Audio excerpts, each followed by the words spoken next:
Hey guys, it's Calvin from Raw Coding, and today I'll be introducing nested for loops. A nested for loop is a for loop within another for loop. In a nested for loop, the outer loop runs the inner loop a set amount of times. If you aren't familiar with for loops, please check out my previous video for an in-depth explanation.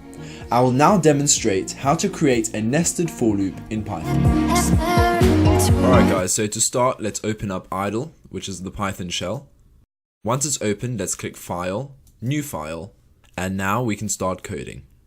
So let's write our nested for loop. We will create two variables, one called outer loop.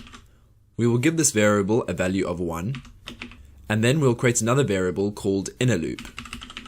We will also give this variable a value of 1. Let's create our first for loop, so we'll say for outer loop in range, and then we'll just say 5, colon, and we'll print a string, outer loop, comma, and then our variable, close bracket. So now, when we run this program, we can see that this single for loop has looped 5 times because we've specified the value 5 in range. Now we'll create a nested for loop. So within the first for loop, we'll write another for loop. We will use our second variable called inner loop for this. So we'll say for inner loop in range, and then we'll open bracket and write 5, colon, and underneath this inner for loop we'll say print, open bracket, inner loop, comma, and then we'll write inner loop, which is the variable at the top. I'm going to press run, and now this might seem a little bit confusing, but let's just go through the data.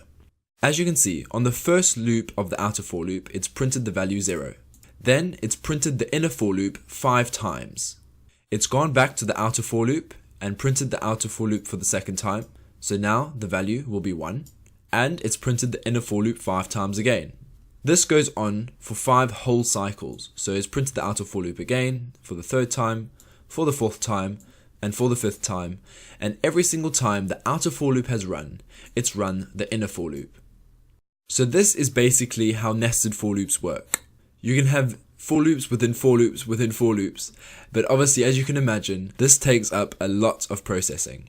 You've probably searched the internet to try and find a simple explanation to nested for loops. Based on my research, I can see that a lot of people give really complicated answers. Please don't be put off by these answers. A lot of people use very complicated words to make themselves sound intelligent, but at the end of the day, things are actually very simple. And if you have any questions, please leave them down in the comment section below.